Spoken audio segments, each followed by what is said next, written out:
Good morning. My name is Andrew Thompson and I'm the Executive Chair of the Arts and Humanities Research Council, the organisation leading this morning's announcement. I'm delighted to welcome you to the launch of Boundless Creativity, which seeks to explore how culture and the creative industries can thrive in a digital age and how research from the arts and humanities can help that to happen. I'm joined at this round table this morning by a range of project partners who represent the UK's leading cultural organisations. But first, I'm pleased to welcome Oliver Dowden, Secretary of State for Digital, Culture, Media and Sport, and the Science Minister, Amanda Soloway. Today, you'll also be hearing from my colleagues, Professor Edward Harcourt and Andrew Chitty, who will go over the background and give you a flavour of the exciting projects we're funding. We've also got some fascinating interventions from four of the UK's top cultural figures, Mary Beard, Bernardine Evaristo, Fiona Shaw and Ben Oakrey. The initial session now will be followed by a round table discussion involving Maria Balshaw from the Tate, Catherine Mallyon from the RSC, Sean Clarke from Aardman Animations and Daisy Fancourt, an AHRC-funded researcher at University College London and a former BBC New Generation thinker. The BBC's Will Gompertz will be chairing the round table. The final quarter hour will be given to questions from the media, which I will chair. If journalists could please use the Vimeo Q&A function to submit their questions to our round table panel, please include your name and outlet, and please check that you've logged on to the Vimeo function already. Before I hand over to the Secretary of State, I'd like to explain briefly what we mean by the word boundless in boundless creativity. There are three quite distinct but related dimensions to boundless. First, what boundless means to us as individuals. When we're boundlessly creative with culture and new tech, then culture can take us to places we hadn't expected to go. This is all the more true and important during the pandemic as we turn to culture to help us see beyond the restrictions and dislocations of the present crisis. We are living through a real-time live experiment in how culture can help us process what's happening to us and to express our emotional responses to COVID-19. We don't yet know how that experiment is going to turn out, but research from the arts and humanities is tracking what is happening to our culture in the midst of the current upheaval. Secondly, when we're boundlessly creative with culture and new tech, we can reach audiences we wouldn't otherwise reach. Culture is ultimately about dialogue, as one of our videos will later remind us. And boundless is about opening up our public cultural life, spreading participation in the arts, and connecting people to each other by doing so. This then makes possible, maybe for the first time, a truly national conversation about the things that are most troubling us as a society and about what we variously hold most dear. Third, when we're boundlessly creative with culture and new tech, we're able to think and act more globally and to tap into the arts and culture's capacity for transcendence, helping us to see more clearly that we really are all in this together. When society is under great stress, and right now we're under the greatest pressure that many of us have experienced, it needs more than ever stories of a global nature that resonate across countries and cultures. Finally, I'd like to say how proud I am of the way in which these projects demonstrate how the Arts and Humanities Research Council and the many researchers we support are helping cultural organisations and creative businesses across the UK to innovate and collaborate through this crisis, and also to provide a richer and more complete evidence base to government for their recovery and future growth. And now I have the great pleasure in introducing the Secretary of State for Digital, Culture, Media and Sport, Oliver Dowden. Coronavirus has transformed our lives in a few weeks. I've never known such a fast period of politics as we've seen over these last 2 months. And of course, the cultural sector has been hugely affected by the virus. but it's testament to the ingenuity and creativity of this sector that it's found a way of reaching us, whether that's in our homes, on our screens, through paintings in our windows, and of course I know it's going to play a huge role in our country's recovery too. And the breaking down of the barriers between digital and cultural worlds has been at the heart of this. Of course, it's been going on for many years, but the past couple of months has necessitated a huge acceleration in that trend. And it's really important because, first of all, digital acceleration can open up art to all. It can be a genuinely progressive force. And secondly, it plays to our strengths as a nation. We're world leaders in creativity and innovation. So imagine what could happen if we put the two of those together. That's why I'm so excited about the initiative that's being launched today. And I really look forward to finding out what the results are and working with all of you to drive this agenda forward. I think it's a period of tremendous excitement amongst all the challenges we're facing, and I look forward to hearing from you. Thank you, Oliver. The Secretary of State rightly reminds us that our arts and cultural sector has already been adversely affected by the physical closures of venues that have come with the pandemic. But he also reminds us how inspiration and innovation can come through periods of crisis. And that means inspiration and innovation in content and culture as much as it does in digital technology. Indeed, it's at the intersection and in the interweaving of those two things that the UK really excels. It's also my great pleasure now to introduce the Science Minister, Amanda Soloway. Morning. How are you? Lovely to see you all today, and it's great to see so many people on the call. And just to give you my apologies that I can't stick around, unfortunately, for the whole of the session. But I really didn't want to miss this fantastic opportunity to congratulate the AHRC on the fantastic work they're doing through this Boundless Creativity project. And it's exactly what it says. I love the word boundless. I think it's just a fantastic descriptor. And it's that work at this point in time, and it really could not be more important.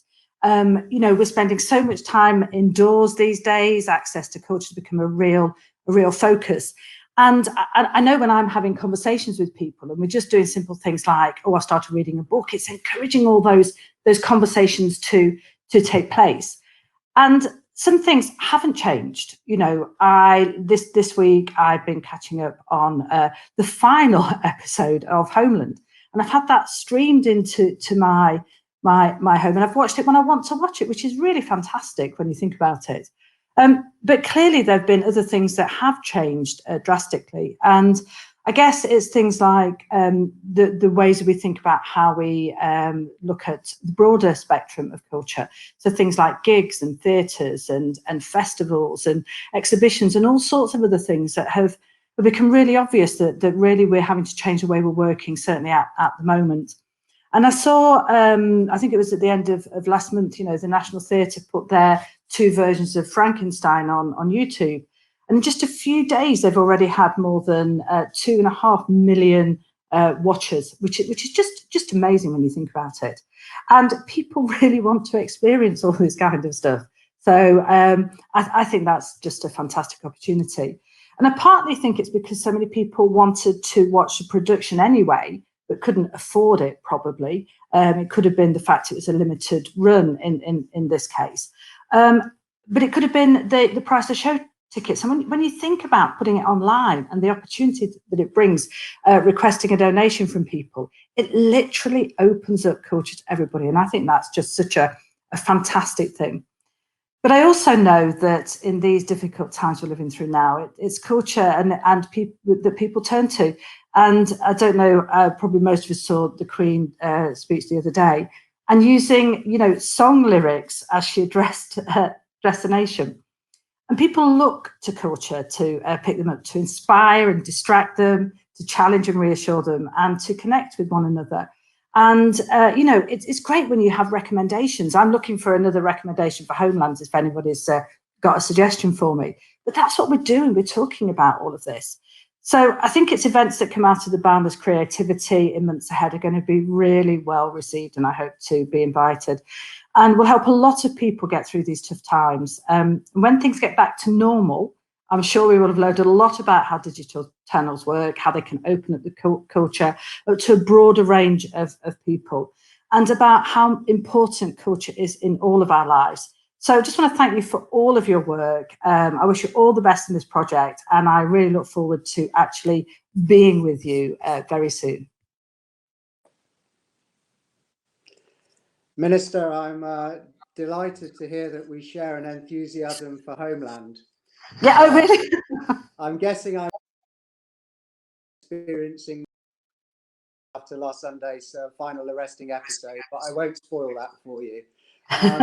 More importantly, I think Amanda really helpfully highlights how culture can be a source of comfort and consolation and connection in these difficult times, and how digital channels really do have the potential to open up that wider spectrum of culture to a wider spectrum of society, and all the creative possibilities that then entails. And that idea is fundamental to what Boundless Creativity is all about. And Minister, we're so grateful and pleased that you were able to join us today and speak as you did, I think, from the heart. Thank you very much. My pleasure. Thanks. And it's now my pleasure equally to introduce the first of our 4 videos from Mary Beard.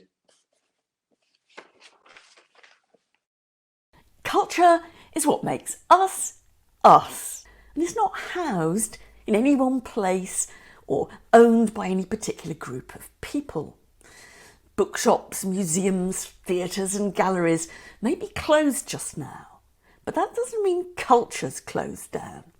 It's still there in the stories we've told, the experiences we've had, and in that long history of thought and creativity that's made us who we are.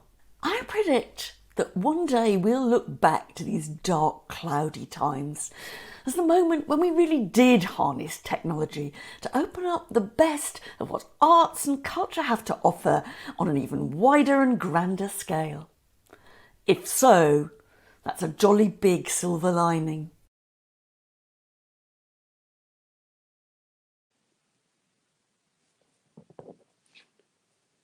And now I'm going to hand over to Professor Edward Harcourt and Andrew Chitty. Good morning. My name's Edward Harcourt. I'm the Director of Research, Strategy and Innovation at AHRC. First slide, please.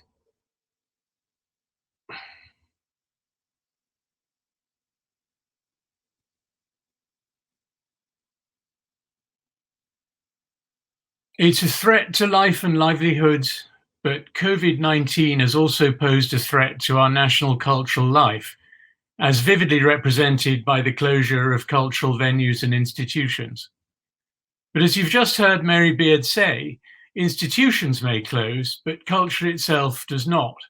It stays alive in us, in the interactions between us, and now, thanks to technological innovation, it stays alive online.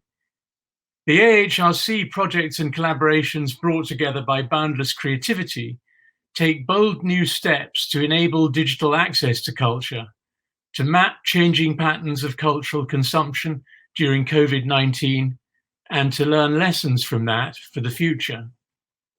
Boundless thus supports the role of culture and creativity in the UK economy and also in our mental health and well-being during the pandemic and beyond.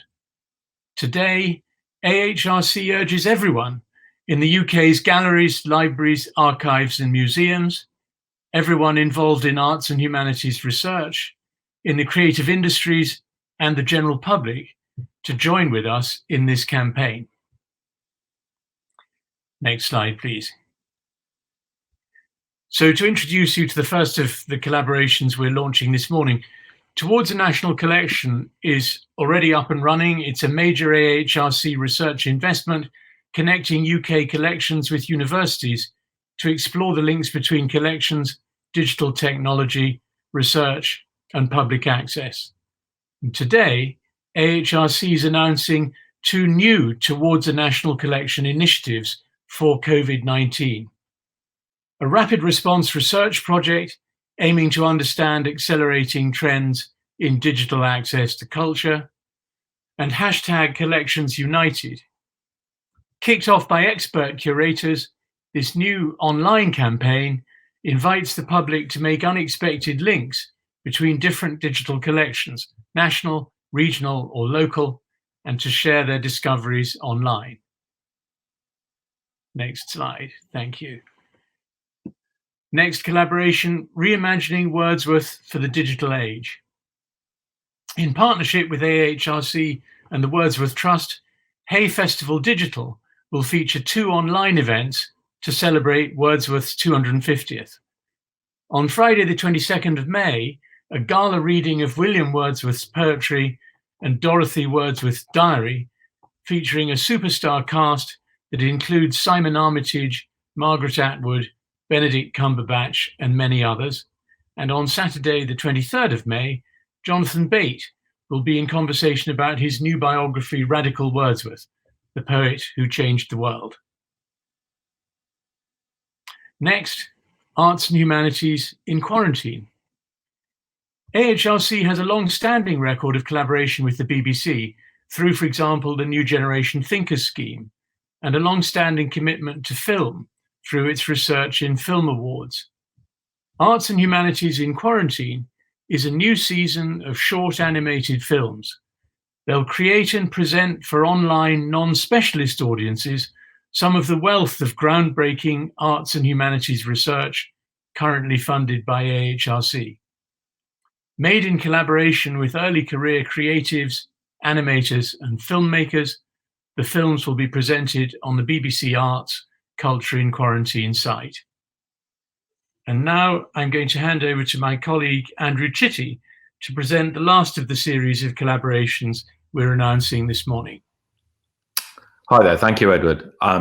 So hello, I'm Andrew Chitty. I'm the Creative Industries Champion for the AHRC, but I am also responsible for one of the Industrial Strategy Challenge funds, which is trying to promote collaboration between industry, the creative industries, and the research community to build value in the creative industries. And that's called Audience of the Future. So if we can have the slides, please.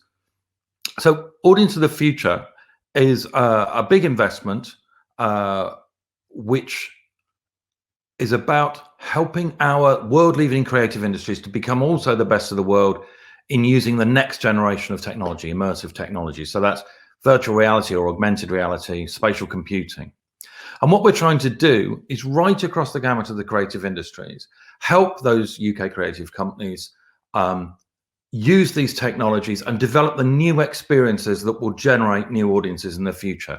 So that involves developing cutting edge R&D, developing skills in the sector to use these technologies, scaling up businesses with investment, and particularly for large scale demonstrators, which were aimed to take a step forward and to bring these radical new experiences to the public.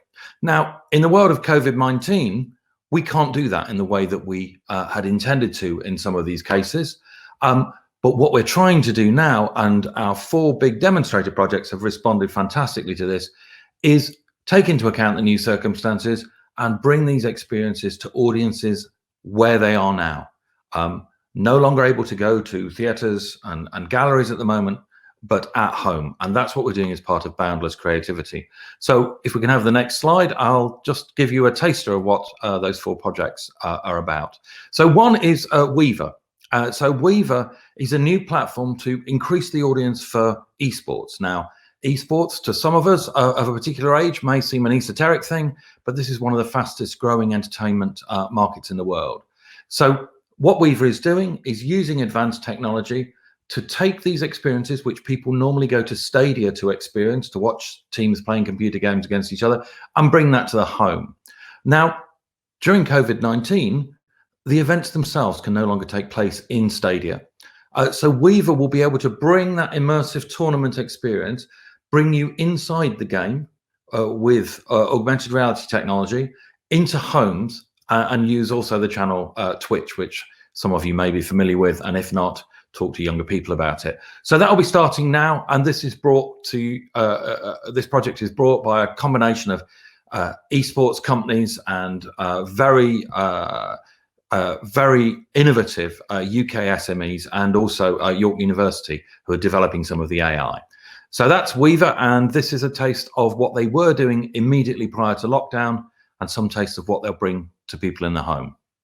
So if we could... Welcome to ESL One Hamburg, our second MVP of the year, and this is our first opportunity to take the product to the consumer. We've really scaled up the MVP this time in Hamburg. Our application has gone live to public for the first time in its second iteration. We've got the dashboard for the talent and the backstage production team, which is really giving them a lot more insights. We've also got the first demonstration of using a virtual studio with Doc 10, and of course we've got that all-important virtual reality experience, which we have on demo on our booth. That's fantastic. Thank you. So Weaver will be available. There would have been a big tournament in Birmingham at the end of this month, May, and now that'll be available to audiences at home. So if we can go on to the next project. So Dinosaurs and Robots is an extraordinary collaboration between a really innovative SME, Factory 42, and two of our leading museums, the Natural History Museum and the Science Museum. And the idea was to bring the next generation of mixed reality, so that's a combination of computer vision and real objects, to our world-leading museums. So you can go in there as a family, find and build robots, set them to work, explore the secrets of dinosaurs, and they'll appear in front of your eyes and you can interact with them. But for the duration, the museums are closed, and so Dimension X, this experience company that they've invented, will bring those dinosaurs and robots not to the museums, but right into your homes, your gardens, and as that becomes possible, the spaces around them. So from July 2020, hopefully just before the school term would have finished, we'll be able to bring that to families at home, and then the project will return to museums live the following year. So we can give you a little taster of what Dimension X have in store for you if we roll the clip.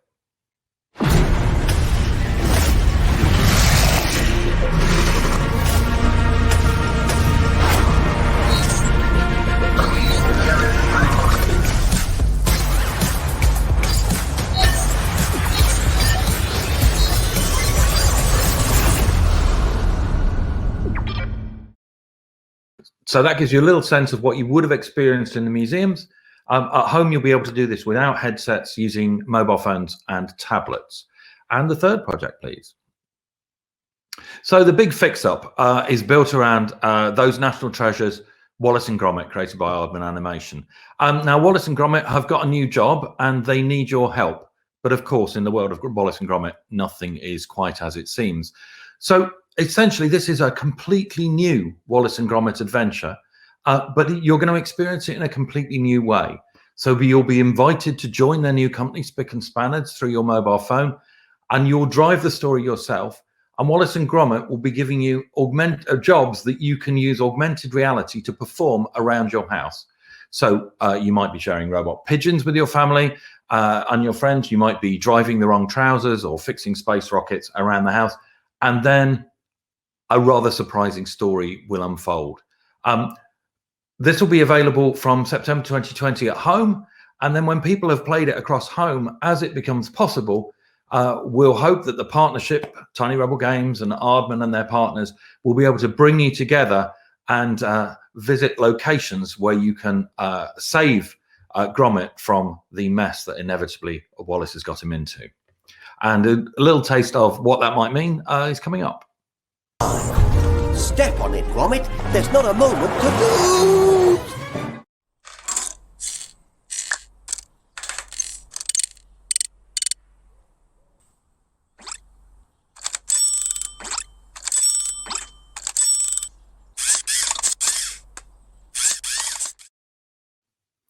So, kicking a ball around in your back garden with the wrong trousers there. And now we just talk about the final project, and this is really exciting. This is called Dream.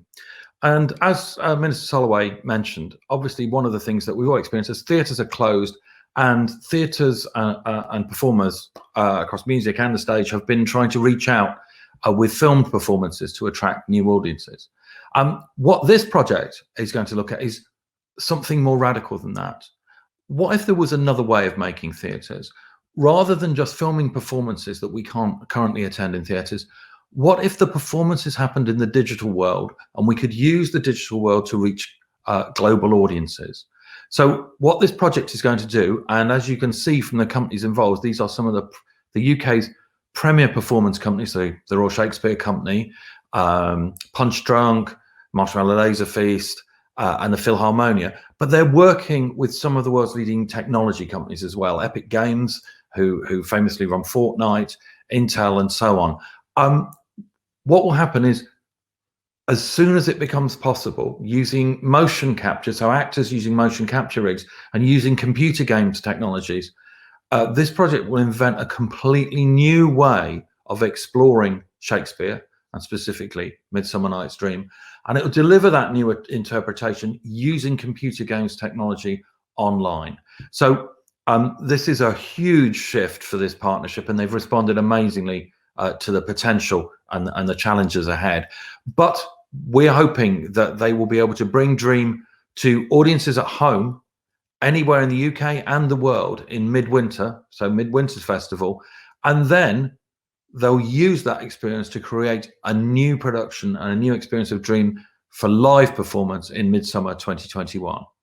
And just to give you a sense of the difference of how those characters might appear, we've got some early tests that the partnership have been able to release.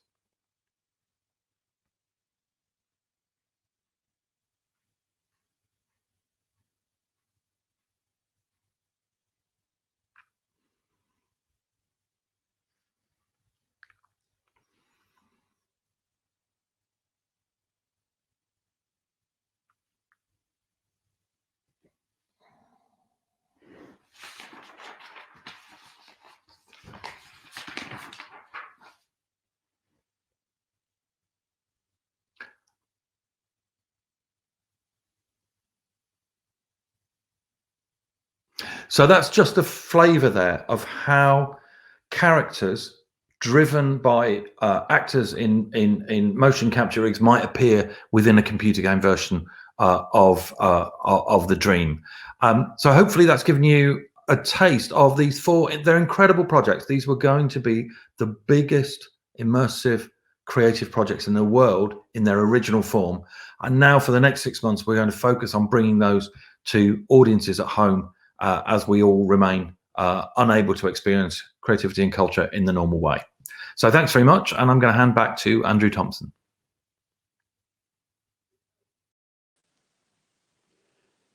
Well, thank you to Edward and Andrew for that the preview of that really appetizing menu of new cultural experiences that's going to become available over the coming weeks and months to the general public. I'd now like to introduce the next 3 videos that we have for you. You'll be hearing from Bernardine Evaristo, Fiona Shaw, and then Ben Oakrey. You know, boundless creativity is pure joy to me. I feel boundlessly creative myself. And I want that for everybody else. I think the arts needs to be nurtured in everyone in our society, especially children, as soon as they're born, because it's one of the ways in which we can express ourselves and process our lives and our emotions and our intellect, and also connect to other people. We know that historically the arts has been the preserve of certain kinds of people, elite groups in our society, and we need to open it up so that everybody has a chance to participate and to consume. I think the arts are essential to our lives and actually underpin our lives. I think without creativity and the imagination, we wouldn't have any innovation in any field.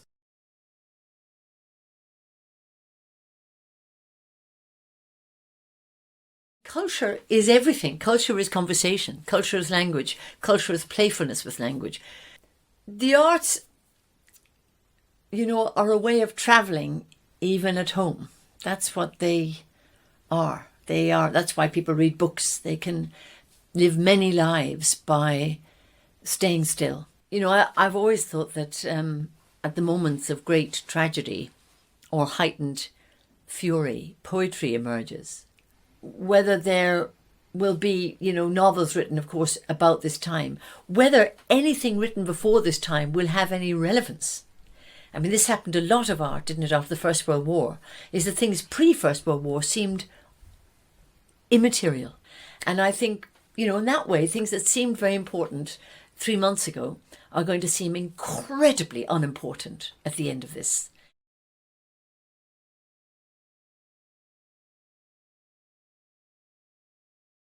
What we have been going through strikes at the core of what it means to be human. It strikes at the core of culture and civilization. Culture depends on dialogue, and civilization depends on community. Art draws our attention to what counts, to what really matters, and acts as a mirror of our deepest fears and what we're not facing. In crisis is when we need the wisdom and perspective of art the most. Art ought to be inside life, informing it and enriching it, a source of courage and tranquility. It is a vital part of our healing from trauma. So when you ask me what boundless creativity means, I will say, why have we waited so long? Further on in time, when we look back, we will see a silver line and we will say, yes, something caused that silver line. We're different after than we were before. And if this doesn't happen, if our storytelling doesn't change, if our dances don't change, the way we make films, our acting, our poetry, our rituals, if something does not change deeply, then it would be as if we sleepwalked through this period. This, for me, is a time of some of the greatest questions that we have had to ask ourselves. This is the time to ask those questions, and this is the time to try and answer them. Well, thank you to Bernardine, Fiona and Ben for some really powerful and poignant reflections on why culture matters so much to us at the moment. I'm delighted to say that Will Gompertz has agreed to chair our virtual roundtable, and it's my pleasure now, therefore, to hand over to Will for the next part of this morning's proceedings. Over to you, Will. Thanks, Andrew. Here I am just outside Thame in Oxfordshire in my radio studio, so some of this is padding as opposed to decoration. I'm the BBC's arts editor, and I'm fascinated to hear what our participants have to say about creativity and the arts in this unprecedented time. We've got a fantastic panel, which includes Andrew Thompson, who you just heard of, who's the Chief Executive of the AHRC. We have Maria Balshaw, who is the Dynamic Director of the Tate Galleries. We have Catherine Mallyon, who is the Chief Executive of the Royal Shakespeare Company, and we'll be hearing more about Dream 2020 from her in a minute. We have Clarke from the wonderful award-winning Aardman Animations. He's the MD down there in Bristol. We have Professor Daisy Fancourt, who is an AHRC-funded researcher who was a part of the BBC's New Generation Thinkers and has done a lot of research and is continuing to do research around mental health, the arts, creativity, and particularly focusing right now, very immediately, on issues around COVID-19 and the effects they're having on people. So that's a great cast list. I'm sure you all agree. I thought I'd start by asking the three content providers, I suppose, that's Maria, Catherine and Sean, sort of a fundamental question about this very moment in time, which is, has the pandemic and the subsequent lockdown changed in a fundamental way you are thinking about your organization? And if that is the case, what have you learned? And maybe go Maria, Catherine, Sean on that, please.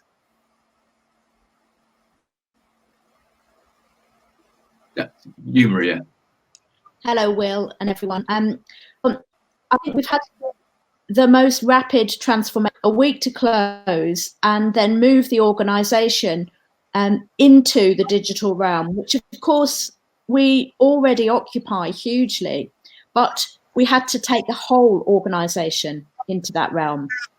So we've seen a 50% increase engagement by the public through social media, and we already had 10 million followers.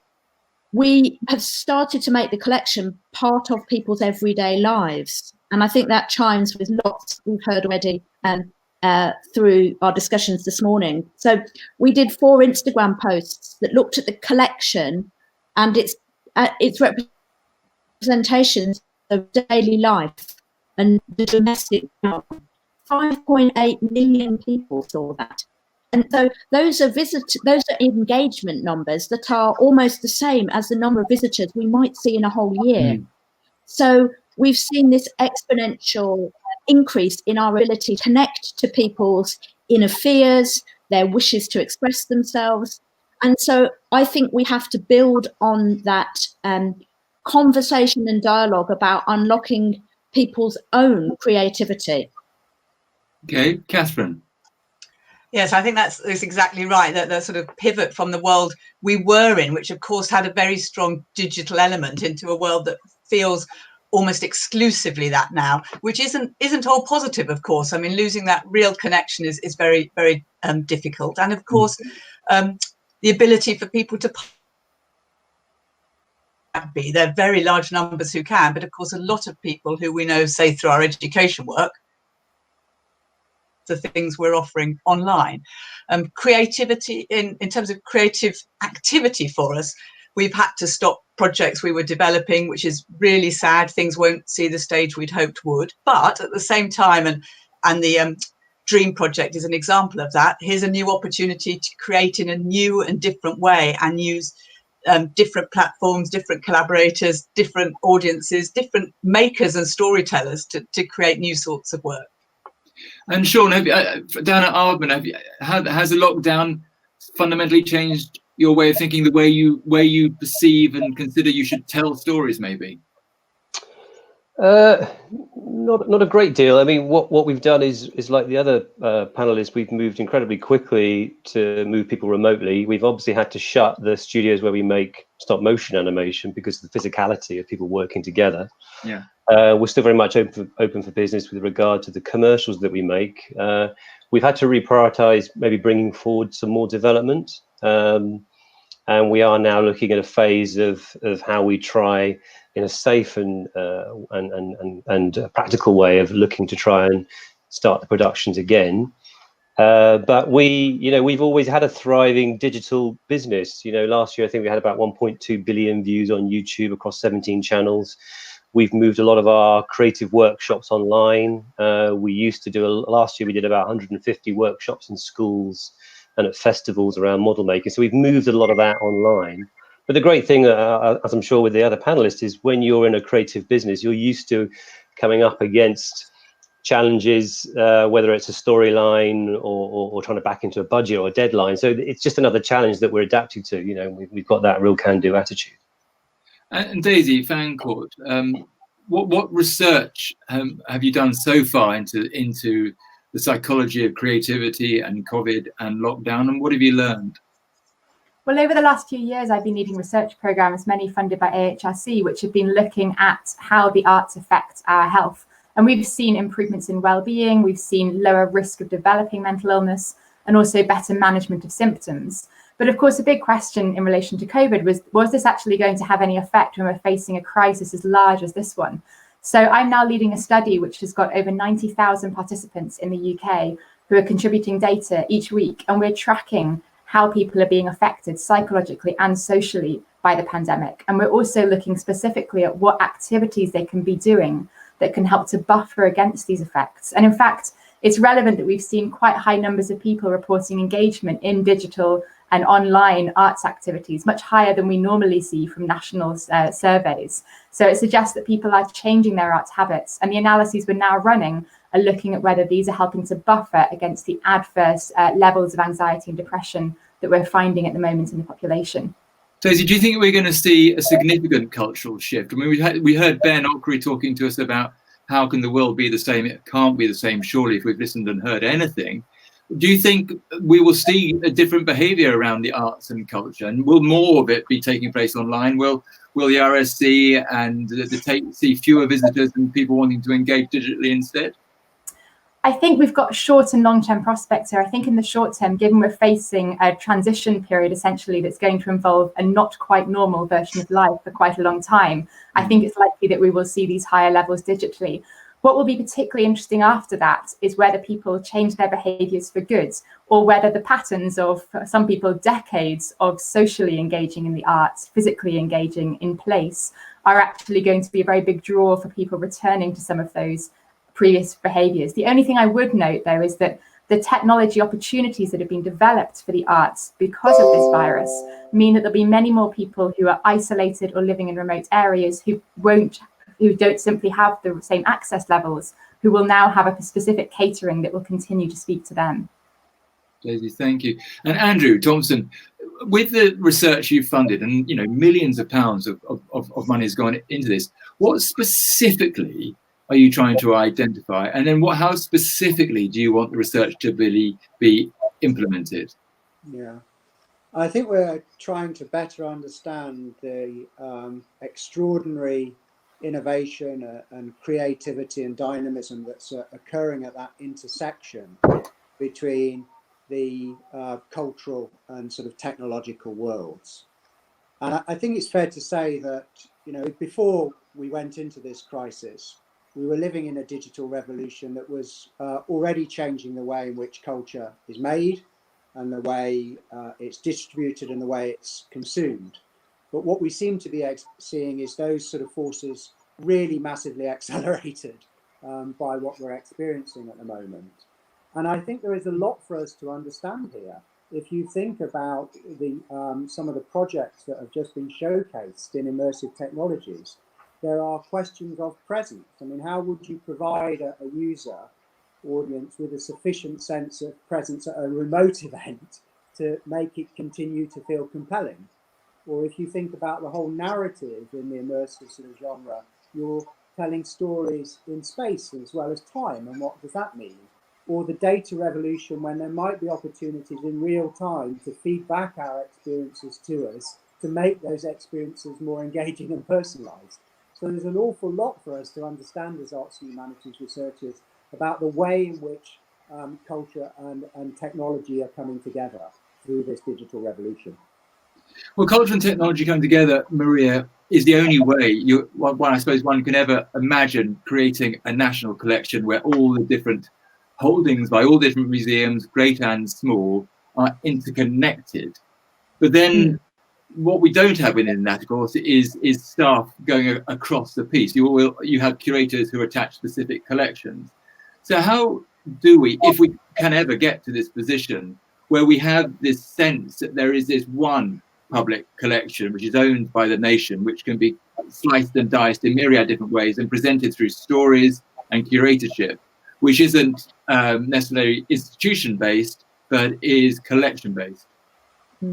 I think you put your finger on it, Will, when you talk about the stories that we want to explore across the nation's collections.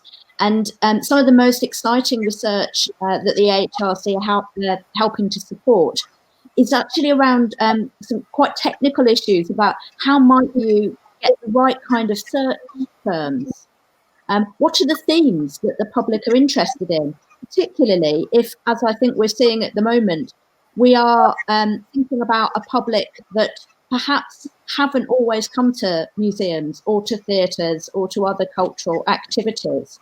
What kind of topics do they want to know about?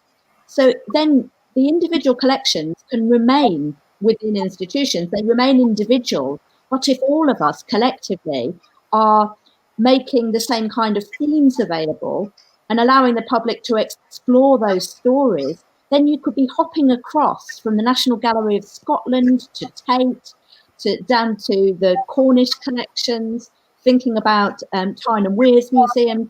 You might be searching for the presence of Black British people in the 18th century, or you might be looking at representations of working class communities in the Northeast in the 19th century.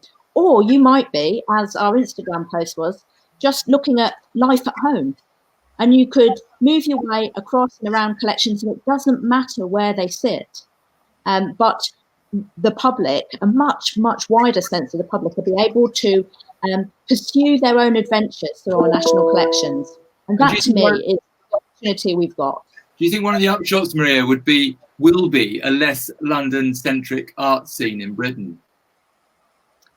Well, I mean, as you know, Will, I haven't always been in London, so I've never really felt that there was only a London-based art scene. The collections, when we think about the collections held across the 4 nations, you absolutely have a sense of the riches that exist in the 4 corners of the UK. And if we can connect and open up that for the British public, then I think we are doing something that, as Bernadine suggested, really fundamentally changes who thinks that culture is for them. Okay, brilliant. Thank you very much. Catherine, you know, what you're doing around data capture and image capture and representing Shakespeare in a sort of totally funky online way sounds great. Sounds expensive. Sounds great. I suppose the question is, if it is about sort of, you know, discovering and engaging with and nurturing new audiences, is there any suggestion from those audiences that that is what they want to consume, that what you're offering in this new vision is actually required by the consumer? When we've done digital activity before, either experience our recent production of the Tempest, or we've worked exclusively online in the digital realm, we've had really strong attendance. It's like Maria was talking about earlier. There's great interest and engagement. And I think the work was covered in one of the clips, talking about, might we put a type of our storytelling within a games engine? Immediately encourages and enables other people to stumble across it in a way they might not have done before.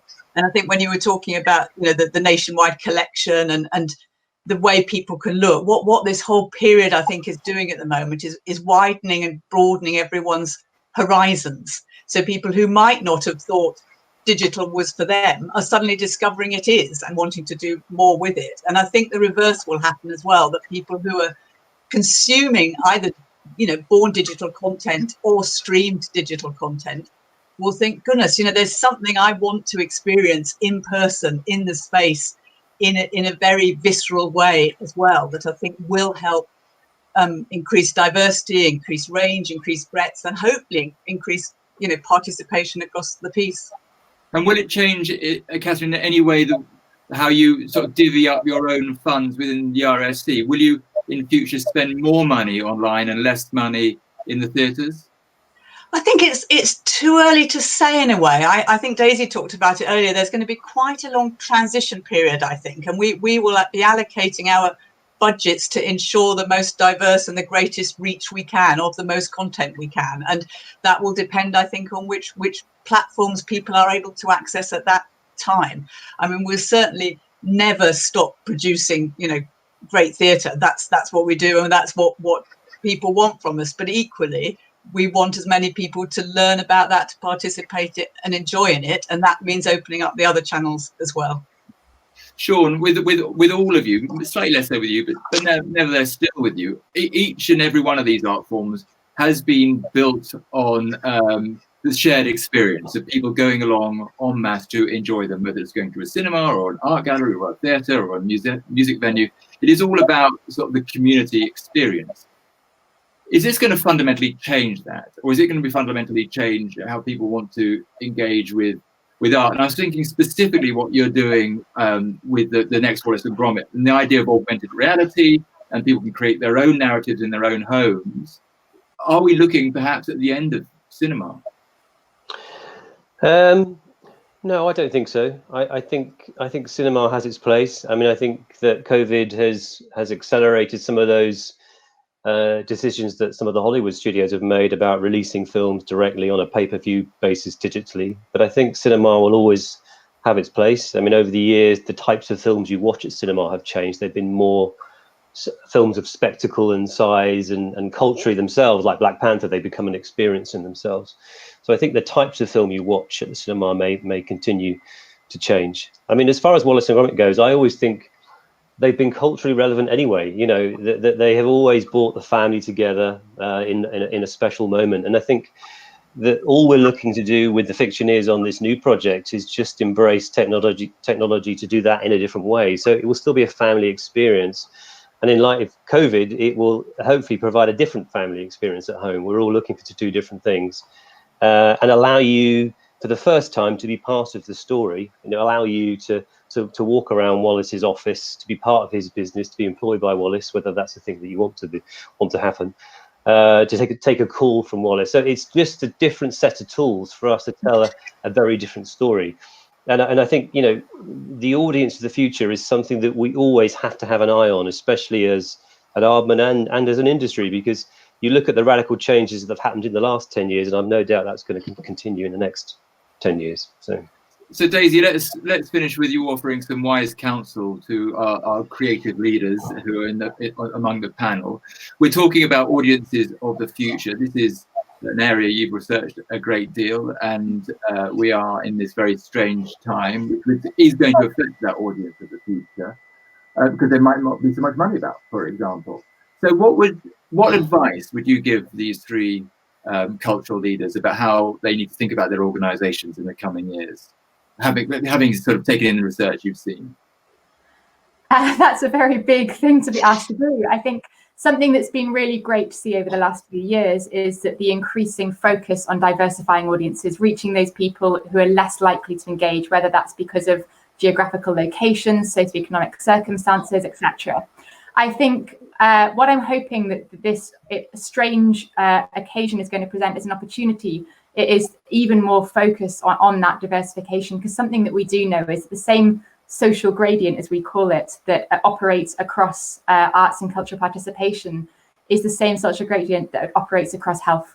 So we know that access to the arts is protective, it does support health, it's crucial for maintaining mental health and well-being and reducing the incidence of physical illnesses as well. Therefore, if people don't all have equal access to the arts, there's a risk that we're not offering those same equal opportunities to health. So I think that what I'm hoping is that from this circumstance and this continued focus on reaching those people who don't engage, that we'll be able to even that participation even more and therefore try and maximise the health benefits that people can get from the arts. Thank you very much, Daisy. Thank you, Maria. Thank you, Catherine. Thank you, Sean. And thank you, Andrew. That's my bit done. Over to you. Thank you for joining us this morning. There are three things that I'd like to leave with you in closing. First, watch this space. We hope to have whetted your appetite for some amazing new cultural experiences, which are going to be wending their way into your homes over the coming weeks and months.